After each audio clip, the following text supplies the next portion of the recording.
آپ جانتے ہیں کہ ضرب عزم شروع کیا، جس طرح ایک نیشنل ایکشن پلان بنایا گیا، نیٹا بھی ترتیب پائی، بالکل، اور اس پہ ہم نے دیکھا کہ اس میں بڑی کامیابی ملی تھی۔ اب یہ تو بات ٹھیک ہے کہ یہ دہشت گردی کا واقعہ ہوا، ہم اس پر بھی اپنے ان جوانوں کو جن کی جانیں گئی ان کو خراج عقیدت پیش کرتے ہیں، ان کے جو لواحقین ہیں ان کے ساتھ ہم دلی ہمدردی کا اظہار کرتے ہیں۔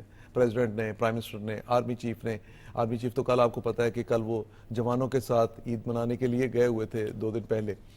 تو یہ واقعات اپنی جگہ پہ، لیکن میرے یہ جو خیال کے عید مطابق منانا ہے نا، شاید کسی کو برداشت نہیں ہوتا۔ برداشت نہیں ہو رہا۔ اچھا، اس کے علاوہ میں ایک پوائنٹ ہے جس کی طرف آؤں گا، وہ بنیادی طور پہ وہ چیز ہے ساتھ، وہ ہے پاکستان کی اقتصادی ترقی یا پاکستان میں معاشی بحالی۔ میں نے اسی لیے یہ دونوں ٹاپک ساتھ جوڑے ہیں کہ جی ہاں، میں نے جب دیکھا کہ بلومبرگ کی کوئی رپورٹ آئی تو اس کے بعد کوئی دہشت گردی کا واقعہ ہوتا ہے، آؤٹ لک کی رپورٹ آئی ہے تو یہ دہشت گردی کا واقعہ ہو، اب پیچھے چلتے جائیں تو وہ ایسے ہی ہے، جیسے ہی کوئی اچھی خبر ہمارے ملک کے لیے آتی ہے تو وہ پیچھے سے حکم جاری ہوتا ہے کہ یہ کوئی کام دکھایا جائے۔ کہ جو رپورٹ ایک میں کل پرسوں دیکھ رہا تھا کہ 1990 تک پاکستان بھارت سے معاشی نمو میں کہیں آگے تھا، اور ہماری ترقی کی جو رفتار تھی بھارت اس کا پیچھا کر رہا تھا کہ کسی طرح سے ساتھ مل سکے۔ ایون فاروقی صاحب میں تھوڑا سا بتا دوں، شاید 1991 تک انڈیا کا معاملہ یہ تھا کہ ڈیفالٹ نہ کر جائے، یہ میں اپنے ناظرین کے لیے بتا دوں، ڈیفالٹ نہ کرتے، اور پاکستانی روپیہ انڈین روپے سے مضبوط، کرنسی بھی مضبوط تھی۔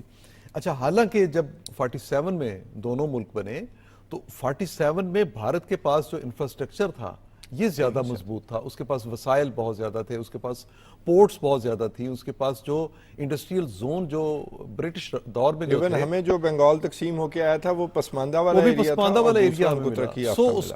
اس کو ہر پورے بھارت میں یہ چیزیں تھی، لیکن اس کے باوجود پاکستان نے ترقی کی دوڑ میں بھارت کو پیچھے چھوڑ دیا۔ جی، لیکن جیسے ہی 90 کا میں نے اس لیے ذکر کیا ہے کہ 90 کے بعد آپ دیکھیں پاکستان مسلسل ایک ایسی دہشت گردی کی لپیٹ میں ہے جس کا بنیادی مقصد جو ہے وہ پاکستان کو اندرونی طور پر جانی نقصان پہنچانے سے، یا یہ جو پرابلم ہمارے سامنے آتا ہے اس سے بھی زیادہ بڑا مقصد یہ ہے کہ پاکستان کو کس طرح سے غربت میں رکھا جائے، پاکستان کو کس طرح پسماندگی کی طرف رکھا جائے، اور پاکستان کو کس طرح پوری پاکستانی قوم کو ایک خوفزدہ کر کے بلیڈنگ سچویشن اس میں رکھا جائے۔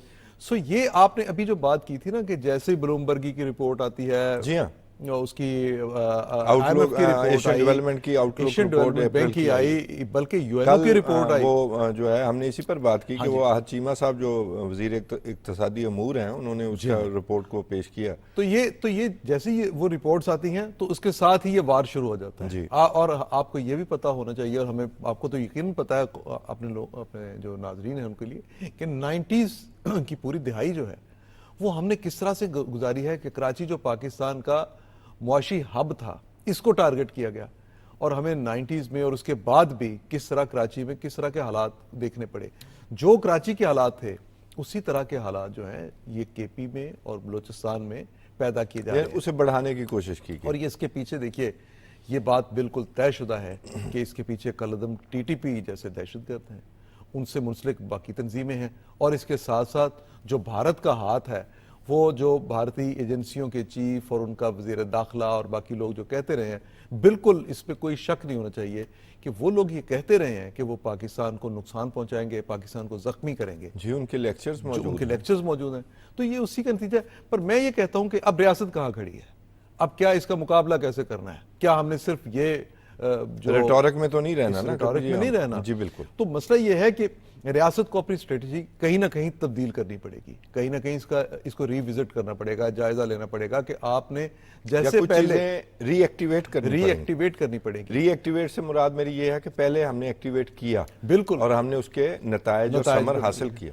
سو اب میرا اپنا یہ خیال ہے توصیف صاحب کہ ریاست کے جتنے بھی سٹیک ہولڈرز ہیں سب کو مل بیٹھ کر اس بارے میں فیصلہ کرنا ہے، اور اس کو ایک جنگ تو ہم نے پہلے ہی ان کے خلاف یہ جنگ کی ہے اور اس میں ہم نے ان کو شکست بھی دی ہے، لیکن نئے حالات کو نئے طریقے سے نئے سرے سے اب پوری پاکستانی قوم میں مجھے کوئی آپ ایسا بندہ نہیں بتا سکتے جو یہ نہ سمجھتا ہو کہ یہ لوگ کون ہیں، اور دہشت گردوں کے پوری قوم خلاف نہ ہو، پوری قوم دہشت گردوں کے خلاف ہے۔ پر مسئلہ یہ ہے کہ ہمارے جب سیکیورٹی اہلکاروں میں کوئی ایک بھی شہید ہوتا ہے, کوئی ایک بھی زخمی ہوتا ہے, تو میرا دل زخمی ہو جاتا ہے. ٹھیک بات. آپ کے لیے بھی یہی ہے, ہر پاکستانی کے لیے. پر اس مسئلے کو روکنا کیسے ہے, اس بارے میں نئے سرے سے غور کرنے کی ضرورت ہے. اس میں ہمارے اداروں کو, ہماری پارلیمنٹ کو, ہماری سیاسی عسکری تمام قیادت کو, سٹیک ہولڈرز اور ان تمام سٹیک ہولڈرز کو جو پارلیمنٹ سے باہر بھی موجود ہیں, ان کو, اور پاکستان کے باقی ذمہ داران جو ہیں, جن میں ہمارا جو مطلب یہ ہے کہ ہمارے جو انڈسٹریلسٹ ہیں, وہ ہمارے مذہبی جو طبقے ہیں, ان کو, عوام کو, ہر کسی کو مل کے اس جنگ کے بارے میں میرا خیال ہے کہ ایک بار پھر میں یہ کہوں گا کہ ایک باقاعدہ طور پہ اس پہ ایک کانفرنس ہونی چاہیے, ایک بات اس پہ ہونی چاہیے, اور اس کا مقابلہ کرنے کے لیے کس طرح سے مقابلہ کرنے, ایک باقاعدہ پالیسی جو ہے کنسنسس کریٹ. آپ کا اشارہ کو آل پارٹیز سیاسی میں سطح بالکل پر سیاسی سطح پر ہو نہیں, اس کا میں سیاسی سطح پر اس کا ذکر نہیں کرنا چاہ رہا, اچھا, اس لیے کہ اس کا سیاست سے کوئی تعلق نہیں ہے. جی بالکل, سٹیک ہولڈرز کا اس سے تعلق ہے. ریاست کے تمام ذمہ دار جتنے بھی لوگ اس پہ شامل ہوتے ہیں, ان کے نمائندے جو ہیں, ان کو شامل کر کے, ان کو بٹھا کر ان کو بتایا جائے کہ بھئی آپ اٹھ کے کوئی جلسہ جلوس کرنا چاہتے ہیں, آپ کوئی تحریک چلانا چاہتے ہیں, آپ دیکھیے حالات کیا ہیں, کس جگہ پہ. کل دیکھیے نا, کل پشین میں مثال کے طور پہ ایک جلسہ ہوا. جی اچھا, وہاں سے اب پشین وہ علاقہ ہے جو متاثرہ علاقوں میں شامل ہے. یہ علاقے وہ ہیں جو سب سے زیادہ متاثرہ علاقے. ابھی اگر وہاں پہ آپ کوئی ایسا میسج دیں گے جس میں آپ کسی کو یہ پتا چلے کہ بھئی یہاں تو سیاسی انتشار کی فضا پیدا کی جا سکتی ہے, تو وہ تو دشمن کو تو کام کرنے کا موقع مل جائے گا. بالکل ملے گا. سو یہ میرا کہنے کا مقصد ہے, اپرچونٹی اگر ضائع کرتا ہے تو وہ دشمن نہیں ہے. اس لیے میں نے کہا کہ تمام سٹیک ہولڈرز جو ہیں, سارے سٹیک ہولڈرز مل کے بیٹھے, اور سب سے پہلے پاکستان والی جو بات ہے اس پہ بات کی جائے. باقی ساری باتیں, دوسرا ایک چھوٹی موٹی باتیں ہیں, ان کو بعد میں بیٹھ کے جو دیکھا جا کچھ غلط فہمی ہے نا بعض لوگوں کے ذہن میں. اب دیکھیں, جو رپورٹس بھی آئی ہیں, آپ نے بھی دیکھی ہوں گی, اقوام متحدہ کی رپورٹس ہیں, وہ جو بلوچستان میں وہ جو آزادی پسند بنے پھرتے ہیں, اور یہ جو ادھر جو مذہب کا استعمال کر کے دہشت گرد بنا رہے ہیں, اوریجن سب کا ایک ہے, وہی یہی ٹی ٹی پی ان کو بھی ٹریننگ دے رہی ہے. ٹھیک ہے, ایک ٹائم میں ادھر حملہ ہوتا ہے, وہ حملہ کرتے ہیں ٹی ٹی پی, اور دوسری طرف پھر دوسرے چوتھے دن وہ کر لیتے ہیں. اور اس میں ایک اور بات دیکھیے بڑی خوفناک ہے کہ جن لوگوں کو آپ لاپتہ ڈکلیئر کرتے ہیں, میں نہیں کہتا, میں تو ظاہر ہے کہ ایک صحافی کے طور پہ, ایک پاکستانی شہری کے طور پہ, ایک جمہوری رائٹس رکھنے والا بندہ ہونے کے ناطے میں تو یہ چاہوں گا, اور میری خواہش ہے, اور بلکہ میرا ہم سب کا تو یہ ہمیشہ مطالبہ رہا ہے کہ پاکستان میں کسی بھی شہری کے قانونی اور آئینی حقوق جو ہے وہ متاثر نہیں ہونے چاہیے. اگر کسی کے خلاف کوئی کارروائی کرنی ہے تو قانون کا راستہ ہے. جیسے کسی کو ہم کہتے ہیں کہ بھی آپ قانون کا راستہ لیں, آپ جا کے عدالت میں, کچہری میں اپنے معاملات کو دیکھیں. اسی طرح قانون نافذ کرنے والے اداروں کو بھی ایسے ہی کرنا چاہیے. لیکن جب پروپیگنڈا کرنے کے لیے یہ کہا جاتا ہے نا جناب اتنے افراد لاپتہ, اور بعد میں آپ کو پتا ہے کہ جو پچھلا دہشت گردوں کے خلاف آپریشن جب کیا گیا کوئی 2 ہفتے پہلے, تو ان میں دہشت گرد مارے گئے, ان میں وہ مطلوب لوگ, وہ بھی لوگ بھی شامل تھے جن کی لاپتہ کے طور پہ ایف آئی آر کروائی گئی تھی. سابق نگران وزیر اعظم ہے نا انوار الحق کاکڑ صاحب, انہوں نے ایک بات کی اور مجھے وہ بات پسند آئی کہ جب آپ ناراض ہیں نا اپنی ریاست سے, کبھی ناراضگی ہے تو آپ اس پہ احتجاج کرتے ہیں کہ میرا یہ مطالبہ پورا کیا جائے, وہ اور بات ہے, وہاں آپ کے رائٹس اور طرح کے بنتے ہیں. بالکل صحیح. جب آپ بندوق اٹھاتے ہیں کہ میں اس ریاست کا وفادار ہی نہیں ہے, میں اس کو توڑوں گا, تو آپ جنگ کا اعلان کر رہے ہیں. تو پھر جنگ کا اعلان ہے تو جنگ کو فیس کریں نا. پھر پروپیگنڈا یہ جو معاملہ ہے نا, اس کو اس طرح ڈیل نہیں کیا جا سکتا. دیکھیے میں تو اس میں کہوں گا, دیکھیے ایک کام یہ ہوا تھا, جیسے ہم نے پہلے بھی میں نے بات کی, ایک کام بڑا اچھا ہوا تھا. آپ کو پتا ہے کہ بلوچستان میں 2 ایسے گروپ جو تھے, اور ان کے انہی علیحدگی پسندوں کے جو نام نہاد علیحدگی پسند ہے, ان کے جو نمائندے تھے, انہوں نے سرنڈر کیا تھا. وہ تو پارٹ آف اسٹریٹجی ہے نا جی, کہ آپ نے سیکنڈ ٹیئر کی جو لیڈرشپ ہے ان کو نیوٹرلائز کرنا ہوتا ہے. میں یہ کہنا چاہوں گا کہ وہ لوگ جو ہیں جو ان میں سے واپس آنا چاہتے ہیں, بالکل جو ان میں سے واپس آنا چاہتے ہیں. اور ریاست کاکڑ صاحب کی آپ نے بات کی, مجھے انہی کا وہ جو ایک سٹیٹمنٹ ہے, وہ اس وقت جب وہ پرائم منسٹر تھے, نگران وزیر اعظم تھے, تو انہوں نے تب بھی یہ بات کہی تھی کہ جی دیکھیے یہ لوگ جو ہیں یہ واپس آنا چاہتے ہیں. وہ لوگ جو واپس نہیں آنا چاہتے, ریاست ان کے خلاف پوری طاقت سے لڑے, اور جو واپس آنا چاہتے ہیں آئیں, اور آ کے پرامن شہری کی طرح, قانون پسند شہری کی طرح پاکستان میں رہیں, جہاں پہ وہ رہنے والے وہاں پہ رہیں. لیکن ریاست کو ری وزٹ ضرور کرنا چاہیے, اپنی ایک نئی اسٹریٹجی ضرور بنانی چاہیے, اور اس کے لیے ایک متفقہ لائحہ عمل ایک ایسا ضرور اختیار کرنا پڑے گا جس میں دہشت گردی کے یہ جو مسلسل واقعات ہیں ان کی روک تھام ممکن ہو سکے. اچھا, دوسرا جو موضوع ہے جی, بھارت کے ہمسائے ممالک سے تعلقات. اور اب آپ کو میں بتا دوں کہ میں یہ جو ہم نے پہلا موضوع کیا ہے نا, جس پر بات چیت کی ہے, اس کا میری نظر میں بھارت کے ساتھ بڑا گہرا تعلق ہے. بالکل ایسے ہی ہے. ٹھیک ہے. بھارت اس لیے ہم یہ موضوع جو ہے اس پر بات کرنا چاہتے ہیں کہ پاکستان کے ساتھ بھی تعلقات خراب ہیں. ابھی آپ کو پتہ ہے گارڈین کی رپورٹ بھی آئی اور ان کے وزیر داخلہ نے کہا جی اعتراف کر لیا. بظاہر تو پبلک کی اپیزمنٹ کے لیے انہوں نے کر لیا, لیکن یہ کل کو اعتراف گلے بھی پڑے گا. اچھا, کشمیر کا آرٹیکل 370 پاکستان اور انڈیا کے درمیانی ڈسپیوٹ ہے. ایسے ہی. اچھا, اس سے چاہے فرق نہ بھی پڑتا ہو کشمیر کے مسئلے پر کہ وہ وہیں رہے گا, پر نالا وہیں رہنا ہے, ان کو آخر حل کرنا پڑنا ہے. تو پاکستان کے ساتھ اس وجہ سے تعلقات خراب ہیں, جنگ ہو چکی ہے. آپ نے 1971 میں انڈیا نے پاکستان پر حملہ کیا تھا. اچھا, نیپال کے ساتھ تعلقات خراب ہیں. سری لنکا کے ساتھ اندرا گاندھی نے, جو ان کی سابقہ وزیر اعظم ہیں, انہوں نے جزیرہ دیا تھا سری لنکا کو, ایک وہ کہتے ہیں جی گفٹ کے طور پر دیا تھا. آج کی یہ حکومت اس وجہ سے تعلقات بگاڑے بیٹھی ہے کہ جی وہ اندرا گاندھی کو نہیں دینا چاہیے تھا. بنگلہ دیش میں بھارت کے خلاف جو ہے وہ معاملہ چل رہا ہے, کبھی وہاں جلسے جلوس ہو رہے ہیں. چین نے اروناچل پردیش کے کچھ علاقوں کا جو ہے وہ چینی نام رکھ دیے ہیں ان کی, وہاں جا کر انہوں نے کوئی ٹنل کا افتتاح کیا. چین اس کو متنازع علاقہ کہتا ہے. وہاں آج بھی LAC ہے, لائن آف ایکچوئل کنٹرول ہے, تو وہاں بھی دوبارہ سے تعلقات خراب. مالدیوز نے کہا کہ ان کے جو ہیں فوجیں نکالو, اپنی دفاع ہو جائے. نہیں, انہوں نے کہا سول صدر میں یا یونیفارم میں, مجھے انڈیا کا کوئی فوجی یہاں پر نظر نہیں آنا چاہیے. معاملہ کیا ہے, یہ کوئی مسل پاور ہے کہ انڈیا کو بڑی طاقت بننا چاہتا ہے, اس وجہ سے سارے ہمسایوں سے تعلقات خراب کرنا ضروری ہے. ہمیں خراب کرنے کے لیے کدھر سے گھوم کے افغانستان کی طرف سے آ رہے ہیں. اچھا, یہ دیکھیں توصیف صاحب, آپ نے کہا 71 میں بھارت نے حملہ کیا. صرف حملہ نہیں کیا تھا, بھارت نے مداخلت کی تھی پہلے. جی, اور مداخلت جب کی جاتی ہے, وہی لوگوں کو ٹریننگ جو آپ وہ حملے والی بات جو ہے, حملہ تو چلے ایک اسٹیٹ دوسری اسٹیٹ کے ساتھ لڑائی اس کی ہوتی ہے. مداخلت جو کی ہے, چوری چھپے جو انہوں نے مداخلت کی, جس طرح سے انہوں نے وہاں پہ دہشت گرد تیار کیا اور ان کو پاکستانی فوج کے خلاف اکسایا, پروپیگنڈا کیا. میں آج بھی کبھی, مجھے 2007 میں بنگلہ دیش جانے کا موقع ملا, تو میں لوگوں کی محبت پاکستان کے ساتھ دیکھ کے بڑا خوش ہوا, اور مجھے حیرانی سے زیادہ خوشی ہوئی تھی. مجھے یقین تھا کہ وہاں جو لوگ رہتے ہیں ان کے بارے میں یہاں ہمارے یہاں پہ کبھی کوئی نیگیٹو بات نہیں ہوئی, کسی کے ذہن میں کبھی کوئی ایسی بات نہیں. وہاں بھی ایسے خیالات تھے, اور مجھے یہ بتایا گیا کہ یہ تو ایک پروپیگنڈے کی لہر تھی جس کی وجہ سے ہوا. چلے اس کے بعد الگ ملک کے طور پہ انہوں نے اپنی شناخت بنائی, تو ہم نے بھی اس کو ایکسیپٹ کیا اس چیز کو. لیکن یہ بھارت نے مداخلت کی تھی. اچھا, بھارت کا یہ مداخلت والا رویہ جو ہے وہ ہر ملک میں جاری ہے. اور یہ اس کی میں اصل میں اس کی ریزننگ میں جانا چاہتا ہوں کہ وجہ کیا ہے کہ بھی وہ اس میں یہ ہے جی نریندر مودی جو ہیں وہ جی آل ٹائم مطلب کہ دیوتا کی شکل, علاقے کا بہت بڑا لیڈر انڈیا نے پیدا کر لیا ہے. علاقے کا ٹھیکیدار, علاقے کا بدماش بننے کا چکر ہے, اور کچھ بھی نہیں ہے. بھارت کے علاقے کا معاملہ ہے جو میں آپ کو سوال کی طرف لانا چاہتا ہوں. علاقے کا معاملہ ہے یا ورلڈ پاور بننے کے لیے یہ کوئی ضروری تو نہیں ہے کہ آپ کے ہمسایوں سے ہی تعلقات ٹھیک نہیں ہیں تو آپ کیسے ورلڈ پاور بنیں گے؟ نہیں, دیکھیے ورلڈ پاور وہ ابھی کئی اس کی وہ دلیل دیتے ہیں جی آبادی کے لحاظ سے بھارت سب سے بڑا ملک ہے, پر یہ دیکھیں کہ دنیا کا میں کل ایک رپورٹ دیکھ رہا کہ دنیا کا ہر 8واں بندہ جو ہے وہ بھارت کا ایک طرح سے تعداد کے اعتبار سے ووٹر اس کا ہے. یہ بات ٹھیک ہے اپنی جگہ پہ, پر دنیا کا ہر 8واں بندہ انڈیا کا جو غریب ترین شخص ہے وہ بھی تو ہے نا. انڈیا میں غربت کی آج جو سطح ہے, یہ اپنی پبلک کو میسیجنگ کر رہے ہیں, پبلک کو دیکھیں وہ وہاں پہ دو انہوں نے کام کیے. مذہب کی بنیاد پر انٹلیکچوئل ڈیبیٹ پوری دنیا میں شروع ہو چکی ہے کہ یہ کیا معاملہ ہے. مذہب کی بنیاد پر انہوں نے اپنے لوگوں کو اکسایا, ایک ایسا نیشنلزم پیدا کیا جو پوری دنیا کے لیے خطرہ بن سکتا ہے. آج وہ اس ریجن کے لیے خطرہ ہے, کل کو یہ پوری دنیا کے لیے خطرہ ہوگا. اور میں آپ کو یہ بتاؤں کہ دنیا میں اس وقت بھارت سے زیادہ جنونی مذہبی ریاست کوئی نہیں ہے.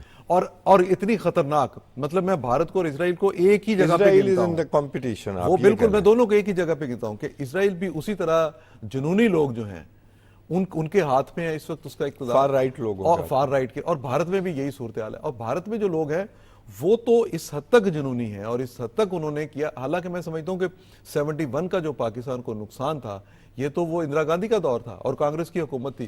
اس وقت اپروچ پہلے بھی آپ نے سری لنکا کو دیا گیا جزیرہ, نہیں سری لنکا کو جزیرہ دیا نہیں, کیا وہ ہسٹوریکلی دیکھیے انہوں نے کمپرومائز کیا اس وقت. جی بالکل, تو آپ واپس کیوں مانگ رہے ہیں؟ واپس یہ ایک ٹسل اس ٹسل کے پیچھے کیا ہوتا ہے؟ جب یہ جزیرہ وغیرہ مانگنے کی، یہ ایک تنازع شروع کرنے کی بگننگ ہوتی ہے. اس کے پیچھے سوچ کیا ہے؟ میں سوچ کے پیچھے علاقائی تسلط ہے. سوچ کے پیچھے علاقائی تسلط ہے. آپ نے تمام ہمسایہ ممالک جو ہیں، ایک تو بھارت کے اندر یہ سوچ ہے کہ وہ بہت بڑا کنٹری ہے. جی اچھا، پاکستان کے ساتھ وہ یہ سلوک جب کبھی کرنا چاہا انہوں نے تو انہیں منہ بہت کی کھانا زیادہ پڑی. طاقتور ہونے کا تاثر دیا جا رہا ہے. بالکل طاقتور ہونے کا تاثر تاثر ہی اپنی دیکھیں پبلک نا، کے تاثر بیچنے کے لیے یہ میرا ہے، خیال ہے. تاثر یہ ہے کہ دیکھیں وزیر دفاع کو ابھی پچھلے دنوں کیا کہنا پڑا. خواجہ آصف نے اسی لیے کہا نا کہ بھی تب تو ہم نے تمہیں طیارہ بھی واپس کر دیا تھا اور تمہیں ابھی لندن بھی واپس کر دیا تھا، لیکن دوبارہ اگر کوئی ایسی حرکت کی، میسج دینا پڑا نا بھارت کو وہ راج ناتھ کے بیان کے جواب میں. تو پھر یہ ایک علاقائی تسلط کی بات ہوتی ہے. اس میں مذہبی جنونیت اور پرانا کہیں ایک خواب ہے، مہابھارت کا ایک خواب ہے. وہ خواب جو ہے وہ لے کے چل رہے ہیں کہ ایک اقتدار ہوگا، اس اقتدار کی سرحدیں کہاں تک وسیع ہوں گی، اور یہ ایشیا ہوگا، اور یہ سارے کا سارا جدھر ان کو کہیں گے، آپ جدھر آپ ان کو کہیں گے وہ کہیں گے یہاں تک بھارت کی سرحدیں ہوتی تھی. وہ جا کے میں اب آپ کو ایک لطیفے کی بات، آپ اپنی گفتگو جاری رکھیے گا. میں نا وہ اس کو فالو کر رہا تھا، بلکہ ہم وہ سٹوری کر بھی چکے ہیں. جی جی کہ وہ وزیر اعظم مودی نے وہاں اروناچل پردیش میں جا کے ایک ٹنل کا افتتاح کیا. تو ظاہر ہے چین جو ہے اسے متنازع علاقہ کہتا ہے، وہ لائن آف ایکچوئل کنٹرول ہے، وہ اس پر کلیم کرتا ہے اس ریاست پر. تو انہوں نے وہ 30 جو ہے نا، کوئی 11 پہاڑ ہیں، کوئی 4 دریا ہیں، سب کے نام بدل کے چینی نام رکھ دیے کہ یہ ہمارا کیونکہ حصہ ہے تو ہم چینی نام رکھیں گے. تو ان کے جو چندرا شیکھر ہیں، میرے خیال نیشنل سیکورٹی ایڈوائزر ہیں، تو انہوں نے جو کہا کہ جی آپ اسے ہنومان گڑھ کہہ دیں گے تو کیا یہ ہنومان گڑھ ہو جائے گا، یہ نام رکھنے. لیکن جو باڈی لینگویج تھی نا وہ بڑی ہاری ہوئی تھی. تو میں مسکرا رہا تھا، میں نے کہا یہ اصول کشمیر اور حیدرآباد دکن کے لیے بھی تو تھا نا. ٹھیک ہے، تو ادھر کیوں ان کی پھر باڈی لینگویج جو ہے وہ گر جاتی ہے، وہ ہار جاتی ہے، باقیوں کو چھوٹے ممالک کو مسل دکھاتے ہیں. نہیں دیکھیے نا، بھارت کی نیچر میں جو چیزیں شامل ہیں، ہم تو ان کا ذکر کر رہے ہیں کہ ان میں سے ایک تو مذہبی انتہا پسندی جو ہے نا، یہ جیسے جیسے وہ اسی سے سیٹسفائی ہوتی ہے. انہوں نے ملک کے اندر صرف دوسرے مذاہب کے لوگوں کو نہیں بلکہ اپنے سیاسی مخالفین کو کس طرح انہوں نے زچ کیا. اور یہ بیسیکلی ایک طویل عرصے کا انتہا پسند اقتدار جو ہے، رام راج کا جو خواب وہ دیکھتے ہیں، یہ اسے قائم کرنے کی ایک خواہش ہے جس کا اظہار ہوتا ہے بھارت کے اندر. اور ان کا یہ خیال ہے، جو اس وقت موجودہ جو اس وقت ان کی حکمران طبقہ ہے، اس کا یہ خیال ہے کہ اگر وہ اس معاملے پہ اس طرح سے چلتے رہیں گے تو وہ بھارت کو، اب ان کی یہ سوچ ہے کہ وہ بھارت کو ترقی کی طرف لے کے جا رہے ہیں. ان کی یہ سوچ ہے کہ بھارت، اچھا اس سے کچھ لوگ وہاں بھارت میں جو ہیں وہ خوش بھی ہوتے ہیں، لیکن اس کا مقصد دیکھیں نا، نہ تو آج تک وہ بھوٹان کو خوفزدہ انہوں نے کیا ہوا ہے، لیکن ظاہر ہے کہ عالمی قوتیں موجود ہیں، چین جیسا طاقتور ملک موجود ہے، پاکستان جیسا سینسٹیو ملک موجود ہے. آپ نے 71 میں ہمیں نقصان پہنچا لیا، لیکن آپ کو ماننا پڑا، مالدیپ والوں کا آرڈر ماننا پڑا، آپ کو اپنے فوجی وہاں سے نکالنے پڑے، آپ کو سری لنکا چھوڑنا پڑا. آپ کو میں ایڈ کر دوں، 1962 کی جنگ میں انڈیا کے فوجیوں نے جا کے برما میں پناہ لی تھی اور وہاں سرنڈر کیا تھا چائنا کو. یہ بھی ہوا، بالکل یہ بھی ہو چکا. سو یہ کنٹریز جو ہیں، دیکھیں نا، ان کنٹریز نے بھی اپنی خود مختاری. اب بھارت کا پروپیگنڈا کیا ہے؟ بھارت کا پروپیگنڈا یہ ہے کہ جناب چائنا یہاں پہ پیسہ خرچ کرتا ہے اور ہمارے خلاف یہ تحریکیں. بھی آپ اچھے ہمسائے اگر ہو تو اس کی اچھی ہمسائیگی میں کوئی ملک آپ کے ساتھ تعلقات کیوں بگاڑے گا؟ آپ ریزالو کر لیں، آپ ریزالو کر لیں. بنگلہ دیش، ابھی تو پچھلے دنوں ہم نے بات کی کہ وہ بنگلہ دیش میں معاشی ان کا بائیکاٹ کرنے کی بات چل رہی تھی. میں آپ کو بتاؤں، ان ملکوں میں کم از کم بنگلہ دیش اور ایک آدھ ملک اور وہ ہے جہاں پہ وہ جو بھی ملک کا نام رکھیں، بنگلہ دیش چھوڑ دو، وہ والی تحریک چلے گی کہ آپ ان لوگوں کو جو وہاں جا کے مداخلت کر رہے ہیں اور اس انداز کی مداخلت کر رہے ہیں. ہم اس پہ پروگرام کر چکے ہیں. وہ اس کا ممبر پارلیمنٹ کے بھی، میں عوامی لیگ کا امیدوار ہوں، اور عوامی لیگ کے امیدوار ہونے کا، اس کی آڈیو ٹیپ آئی کبھی، اور عوامی لیگ کا امیدوار ہونے کا مطلب یہ ہے کہ میں انڈیا کا امیدوار ہوں اور آپ مستقل باقی پارٹی سے زبردستی اس حکومت کے ساتھ مل کے ان سے انتخابات کا بائیکاٹ کروا رہے ہیں. اچھا، اپنی ہیجمنی رکھنے کے اس لیے. میں میرا اپنا ایک اور خیال ہے کہ اب جو حکومتوں کے کرنے کا کام ہوتا ہے وہ یہ ہے کہ جن ایشوز پہ ہم سمجھتے ہیں کہ جو وہ ممالک اس خطے کے، ایک تنظیم بنی سارک، پہلے سارک کو ناکام کس نے بنایا؟ بھارت نے ناکام بنایا. اس نے ہر جگہ پہ پاکستان میں جب اس کی کانفرنس کا وقت آیا تو انہوں نے اس کا یہ بائیکاٹ کوئی ان کیا. کا اسٹرکچرل ڈیفیکٹ ہے کیا؟ معاملہ کیا ہے کہ ہر معاملے میں خرابی ضرور پیدا کر رہے ہیں. میں نے تو آپ کو بتا دیا کہ ایک تو مذہبی انتخاب پسندی, دوسرا علاقائی تسلط, اور علاقائی تسلط میں یہ کہ ان کی جو بات ہے وہ مانی جائے اور باقیوں کی نہیں. آپ کرکٹ اچھا والا میں ایک سن رہا تھا, یہ ابھی بات شروع کر دی نا کہ یہ مذہبی جو ان کا نیشنلزم, مذہب کے نام پر جو نیشنلزم بیچ رہے ہیں اور ہندوتوا کا جو معاملہ ہے, تو ایک بڑی انٹرسٹنگ سٹڈی ہے کہ بھی یہ جو تھیوکریسی ہے یہ جو ہے اس پارٹی نے صرف متعارف نہیں کروائی. یہ شروع جو کام ہے یہ اندرا گاندھی نے دور اپنا کیا جب ایمرجنسی بھی لگی, اور اس وقت یہ جو انتہا پسندی کا معاملہ ہے کہ بھی انہوں نے بھی شروع کیا تھا. نہیں, اس کی اگر آپ تھوڑی سی نہیں وہ بنیادوں میں تو جائیں اور گے, بنیاد ہے نا آر ایس ایس والی.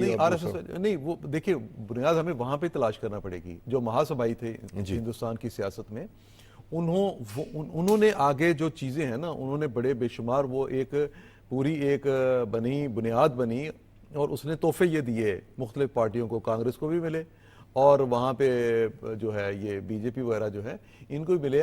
یہ وہ لوگ ہیں جو وہاں پہ جن کی خواب بھی یہ تھی, جو چاہتے بھی ایسا تھے, وہ لوگ آئے ہیں مختلف پارٹیوں میں, اور وہ اب اتنے طاقتور وہاں پہ ہو گئے ہیں.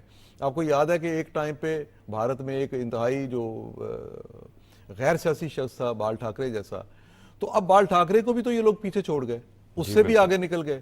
اس کے شاید ہو سکتا ہے. اچھا یہ جو ایکسٹریمسٹ ہوتے ہیں نا, یہ بظاہر ایک وقت میں ایک دوسرے کے دوست نظر آ رہے ہوتے ہیں, لیکن جب ایک بندہ ایک گروہ جو ہے وہ پریویل کرتا ہے نا, تو اس کا سب سے بڑا دشمن عام لوگوں کی بجائے, نیوٹرل لوگوں کی بجائے, سب سے بڑا جو اسے دشمن نظر آتا ہے وہ اسی کے خیالات کا مالک دوسرا گروہ ہوتا ہے, وہ اس کو مٹا دیتا ہے.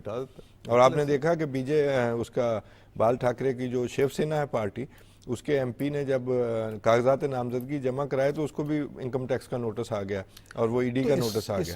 اچھا میں ایک اور دلچسپ بات کروں, کینیڈا میں قتل ہوا سکھ رہنما کا, اسی طرح امریکہ نے بھی سوالات اٹھائے, انہوں نے کہا ہمیں اس تحقیقات کا نتیجہ چاہیے. یو کے نے ابھی ہمارے بارے میں اعتراف کیا کہ ہم نے پاکستان میں بھی جی لوگوں کو قتل کروایا ہے.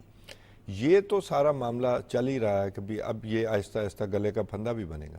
ابھی میں ایک جو چیزیں بعض چیزیں انڈیا میں نوٹس نہیں کی جا رہی انٹرنیشنل لیول پر, ایک کوئی رہنما ہیں جن کا جو کہ کانگریس کے صدر بھی رہے ہیں, اس کے نانا یا دادا, وہ مختار انصاری کو 4-6 دن پہلے اس کے بیٹے نے شور ڈالنا شروع کیا, وہ ایم ایل اے رہا ہے, کہ میرے باپ کو زہر دے دیا جائے گا.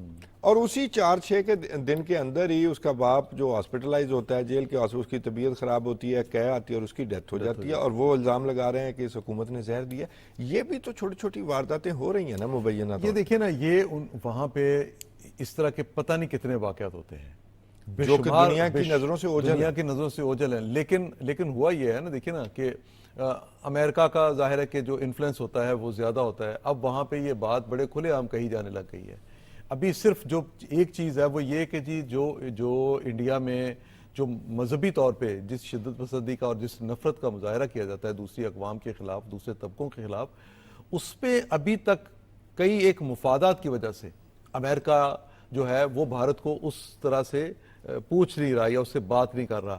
اگرچہ امریکہ کا پوچھنا کوئی محض کوئی انصاف کی بہت بڑی علامت نہیں ہے, وہ تو اسرائیل کو بھی نہیں پوچھتا. کل انہوں نے وہ جو کہہ دیا جناب کہ میں یقین سے نہیں کہہ سکتا کہ اسرائیل جو ہے وہ نسل کشی کا مرتکب ہو رہا ہے, تو امریکہ کے کہنے پہ تو دنیا نے نہیں ماننا. لیکن بہرحال ایک فرق ضرور پڑتا ہے. پر بھارت میں جو یہ جو واقعات ہوتے ہیں, ویسے انٹرسٹنگلی یہ تو کہا نا کہ میں یقین سے نہیں کہہ سکتا, کم از کم فلسطینیوں کی قربانی نے یہ تو, لیکن بہرحال یہ ہے کہ انڈیا میں یہ جو واقعات ہو رہے ہیں ان کا نوٹس لیا جا رہا ہے. اور آپ یہ دیکھیں کہ جو پاکستان نے اس کے بارے میں ڈوزیئر بنایا, اس کے بارے میں میرا اپنا یہ خیال ہے کہ پاکستان کو یہ چاہیے کہ کینیڈا کا جو ایشو ہے وہ بھی ابھی دیکھیے نا وہیں پہ موجود ہے. اور نہیں, کینیڈا نے اور کام کیا کیا ہے, کینیڈا نے جو سٹاف تھا ان کا, جو ایمبیسی کا جو سٹاف تھا, اس کو بھی کم کیا ہے. اچھا, اسی طرح سے امریکہ میں جس طرح اس پہ رد عمل آیا, اور ابھی تک وہ معاملہ وہاں ختم نہیں ہوا کیونکہ انویسٹیگیشن نے اپنے کسی نہ کسی لیول پہ پہنچنا ہے, منطقی انجام تک پہنچنا ہے. اسی طرح یو کے والا جو معاملہ ہے وہ بھی نہیں.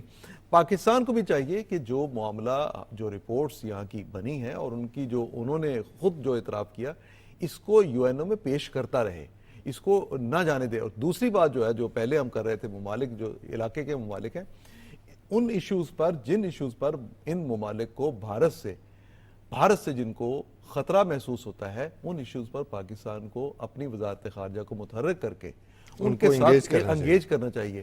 کیونکہ کوئی ایک نیا فورم آپ بنائیں یا نہ بنائیں, لیکن کسی ایسے نقطے پر جہاں پہ تمام ممالک ہمارے لیے اپرچونٹی بھی ہے, ریجن میں جو دوسرے ممالک ہیں وہ اگر خود کے لیے خطرہ محسوس کر رہے ہیں تو اس خطرے کا مقابلہ کرنے کے لیے ان کو آواز بلند کرنی چاہیے. اور ان کے لیے ایک اچھی بات یہ ہے کہ چین جیسا ملک یہاں پہ موجود ہے جس کے دوستانہ تعلقات ہیں, پاکستان کے ساتھ بھی ہیں, بنگلہ دیش کے ساتھ بھی ہیں, مالدیپ کے ساتھ بھی ہیں, سری لنکا کے ساتھ بھی ہیں, سب کے ساتھ ہیں. وہ بھی طاقتور ہے, وہ بھی طاقتور نہیں, ہاں وہ ورلڈ پاور ہے, وہ ورلڈ پاور ہے, لیکن ان کا ڈیزائن مختلف ہے یا ان کا دماغ مختلف ہے کہ اس طرح ورلڈ پاور نہیں بنا جاتا. ان کا دماغ چھوٹا ہے اور اس دماغ میں سوچ بڑی رکھ لی ہے. نہیں, سوچ نہیں بڑی, سوچ چھوٹی ہے, اور طاقت جو ہے وہ دماغ میں اس کی جگہ لے رہی ہے. اور اس طاقت جو ہے نا, وہ اس طرح کبھی بھی نہیں ہو سکتا کہ آپ ریجن میں آپ یہ کام کر سکیں. اچھا, آپ کو موقع ملا کہ بھی آپ وہ صومالیہ والا جو وہاں پہ ہوتا ہے, جو بحری راستوں پہ جو تھوڑا خطرہ ہے, وہاں پہ قزاق جو ہیں ان کی وجہ سے, اچھا آپ کو موقع ملا تو آپ کہہ رہے ہیں کہ ہم اپنے جو بحری جو بیڑا ہے, جہاز جو ہیں, ان کو مستقل اس علاقے میں رکھیں گے. بھوکا آپ کا ملک ہے, لوگ بھوک سے مر رہے ہیں, غربت ہے, اور غربت کی سطح سے جتنے لوگ آج بھی انڈیا میں ہیں شاید پوری دنیا کو ملا کے اتنے نہ ہوں جتنے لوگ وہاں. ویسے یہ بھی سیکھنے کی ضرورت ہے کہ چین کے, آپ کو پتہ ہے کہ بارڈر کے ایشو ہے, وہ بھارت کے ساتھ جو ہے معاملہ, انہوں نے پہلے آفر بھی دی تھی, پٹائی کے بعد بھی آفر دی تھی. پٹائی کے بعد. اچھا, تو اس کے باوجود چین کا ماڈل بالکل ڈیفرنٹ ہے, جو کہ ہر ورلڈ پاور کا ہے, کہ انگیجمنٹ موجود ہے, ان کا بہت زیادہ اربوں ڈالر کی تجارت بھی ہے بھارت کے ساتھ. لیکن یہ عجیب و غریب ملک ہے, اور کدھر سے گھوم کے ہمارے ساتھ بھی کبھی معاشی ترقی کا جو معاملہ ہے. اور آپ کو یاد ہے کہ کچھ عرصہ پہلے تک, جو پچھلا کوئی میرا خیال ہے 2 سال پہلے تک, بھارت میں ایک مسلسل ایک جو ان کا کوئی بھی جو ان کی عسکری جو ہوتا تھا, کوئی بھی بندہ, میں عسکری سے حوالے سے میں آپ کو نا, آپ اسی میں ایڈ کر لیجیے گا. ایک صرف لفظ بول دوں کہ وہ کہتے تھے کہ بھارت ایک ہی وقت میں 2 محاذوں پر جنگ لڑنے کے لیے تیار ہے. اچھا, اشارہ کدھر ہوتا تھا؟ پاکستان اور چین کی طرف. اور چین سے مار کیسے کھائی؟ مطلب یہ ہے کہ چین سے جو مار کھائی انہوں نے, وہ اس کا مقابلہ وہ ایک کلاسک کیس ہے مار کھانے کا, وہ ایک کلاسک کیس ہے. اور ابھی بھی ہم نے وہ 2020 میں بھی دھکے کھاتے دیکھے ہیں, بالکل وہ آپ نے ویڈیوز دیکھے. تیسرا بھی آج میں نے آپ کو ریجن میں ہی رکھنا ہے. تیسرا جو ہمارا معاملہ ہے وہ سنزو, ایک ملٹری فلاسفر کہہ لیں اسے, ملٹری اسٹریٹجسٹ کہہ لیں. وہ کوئی 2500 سال پہلے وہ کہتے ہیں کہ 475 سے 221 BCE میں کے دوران یہ بندہ موجود تھا, اور انہوں نے دی آرٹ آف وار جو بک لکھی. کیا ہمارے ناظرین کے ساتھ کچھ چیزیں اس کی شیئر کرنا چاہیں گے کہ بھی کس طرح کا یہ ملٹری اسٹریٹجسٹ تھا, اور کس طرح اس نے لشکر ترتیب دیا؟ جو میں انیشل شروع کر دیتا ہوں کہ وہ بادشاہ نے جو ہے اسے ہائر کیا, اور اس نے وہ فوج ترتیب کر کے دی. وہ کچھ اس نے کہا کہ کس کو فوجی بنایا جا سکتا ہے, ایک مکمل سولجر, تو اس نے کہا سب کو بنایا جا سکتا ہے, جس کو بھی ڈسپلن اور ٹریننگ میں ڈالا جائے تو وہ فوجی بن سکتا ہے. تو بادشاہ نے پوچھا کہ بھی خواتین کو بھی, گھریلو خواتین کو بھی؟ تو اس نے کہا کہ جی بالکل, گھریلو خواتین تک ایک اچھی سولجر ہو سکتی ہیں.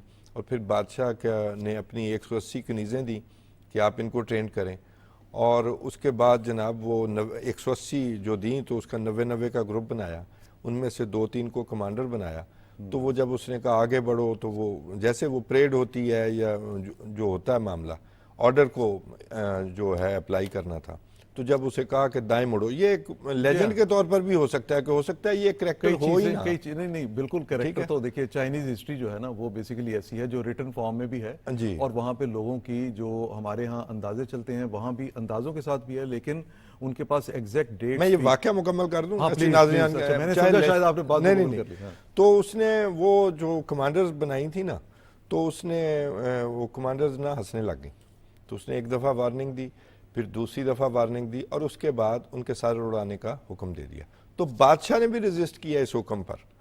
تو اس نے کہا جی کہ ڈسپلن کے معاملے میں بادشاہ کی بھی بات نہیں مانی جائے گی اگر آپ فوج کو ترتیب دیں گے, فوج میں ڈسپلن, فوج ایک اچھی فوج بنانا چاہتے ہیں. اور اس کے بعد اس نے انہی عورتوں کو بادشاہ کو ٹرین کر کے دکھایا, اور پھر بادشاہ نے اپنے اس کو سپہ سالار بنا دیا سمجھے، اور پھر اس نے جو ریاست ہے ریاست وو اس وقت کی، چین بہت ساری ریاستوں میں اس وقت تھا، اور اسی کی یہ ڈائنیسٹی جو ہے نا، وہ ڈائنیسٹی جو ہے اس نے وہ فتح کی، اور وہ پھر چین یونائٹڈ بھی ہو گیا، اس نے ساری پر قبضہ کر لیا، دارالحکومت پینگ پہ بھی قبضہ کر لیا. آگے یور ٹیک سر. نہیں، یہ تو جو آپ نے سارا تعارف کروا دیا، میرے کہنے کے لیے کچھ نہیں بچا، لیکن مسئلہ جو بہت ساری کہاوتیں مشہور ہیں. بنیادی طور پہ سنزو کا جو ان کی شخصیت ہے، ان کی کتاب کے حوالے سے، وہ ایک فلاسفر کے طور پہ اور جنگی ماہر کے طور پہ جی بالکل ان کی یہ شخصیت ہے. اور جس ڈائنیسٹی کو انہوں نے سنزو نے جس دور میں اپنا ٹائم گزارا، وہ اس کا میرا خیال چائنا کی جو طویل ترین جو ہسٹری ہے بادشاہت کی، کسی ایک مضبوط بادشاہت کی، وہ دور ہے.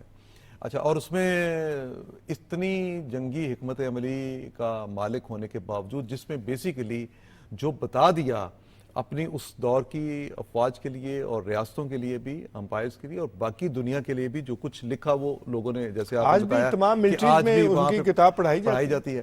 تو وہ ایک طریقہ کار ہے باقاعدہ کہ فوج رکھنے کے باوجود آپ فوج کے بغیر جنگ کیسے جیت سکتے ہیں، آپ کی سفارتکاری کیا ہو سکتی ہے، آپ دشمن کے عزائم کو کس طرح جان سکتے ہیں، آپ دشمن کی طاقت کو پہلے جانیں، آپ کس طرح سے. جی یہی بات کہ بھی آپ جب فوج، ایک طاقتور فوج کا مطلب یہ ہے کہ ایک طاقتور انٹیلیجنس نیٹ ورک. اب ہم جو پہلے دہشت گردی کا معاملے کو ڈسکس کر رہے تھے، تو اس میں چیزوں کی وہ انٹیلیجنس جو نیٹ ورک ہے وہ بہت طاقتور ہونا چاہیے. جی، اور یہ دیکھیے نا، دو تقریباً شاید ایک ہی وقت میرا بنتا ہے. کنفیوشس کا بھی دور وہی ہے جی، اور میرا خیال ہے تقریباً آگے پیچھے یہی ٹائم ہے کہ وہ کنفیوشس کوئی 5-10 سال پہلے کی پیدائش ہے، اگرچہ یہ دونوں کا کبھی جو پتہ چلتا ہے ہوا لگتا نہیں، انٹریکشن کبھی نہیں ہوا تھا. اور اس کی سنزو کی جو ایج ہے وہ دیکھیے نا کتنی، 50 سال سے بھی کم عمر میں جی یہ بندہ جو ہے وہ اس نے اپنے سارے کارنامے کر لیے. اچھا، جو بنیادی طور پہ جو چیزیں سکھا دی، وہ جو آج کہہ رہے ہیں آج بھی پڑھائی جاتی ہیں، وہ یہی ہیں. ڈسپلن والی بات ہے، اور یہ ہے کہ دشمن کے ساتھ آپ نے کس طرح سے نمٹنا ہے. پھر اور بات میں ان کی کہاوتیں پڑھ دیتا ہوں. ایک تو یہ ہے کہ بھی فوج طاقتور یا کمزور نہیں ہوتی، صحیح، اس کا کمانڈر طاقتور ہونا چاہیے، ٹھیک ہے.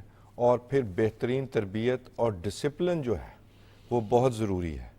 اور اس میں یہ ہے کہ اپنے جو سپاہی ہیں، جو فوجی ہیں، ان کے ساتھ بہترین پیار کریں، لیکن ڈسپلن کے معاملے پر وہ کمانڈر وہی کامیاب ہوگا جنگ میں جو کبھی ڈسپلن پر کمپرومائز نہیں کرے گا اور پھر سخت سزا دے گا. اچھا، اس میں کچھ مقابلی اور وہ سیم نہیں آپ کو فیل ہوتا ہے، لیکن وہ سول سائیڈ پہ سیاسی سطح پر. یہ بیسیکلی جو پرانے دور کے جو ہیروز ہوتے ہیں نا، یا جس طرح بھی انہوں نے جو کام کارنامے، اسی طرح سے سنزو کا دور ہے. تو اس کے بعد اگر آپ تھوڑا سا ٹائم بعد میں آئیں گے، کوئی 1.5 صدی کے بعد، یعنی میرا خیال اتفاق یہ ہے کہ سنزو کا جس سن میں انتقال ہوا، الیگزینڈر دا گریٹ اسی سن میں پیدا ہوا. جی بالکل، الیگزینڈر دا دوسرا ایک بڑا جرنیل جو ہے، لیجنڈز نیور ڈائی، وہ دوسری شکل میں سامنے آتے ہیں.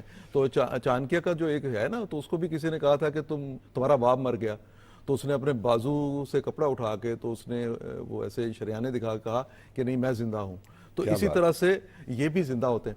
تو وہ سکندر اعظم جو تھا، الیگزینڈر دا گریٹ، تو اس نے دنیا کو بالکل ہی ایک ڈیفرنٹ فلسفی دکھا دی. یہ سرحدوں سے باہر نکل کے ایگریسو ہو کے لڑنے میں سنزو نے نہیں کہا کہ آپ بہت زیادہ حملہ آور ہو کے جا کے دوسرے ملکوں پہ میں آپ کو اور بات، یہ نیپولین بوناپارٹ نے بھی جو ہے یہ کتاب پڑھی تھی، اور کہا یہ جاتا ہے کہ اس نے بھی سنزو کی جو ہے ملٹری ٹیکنیک،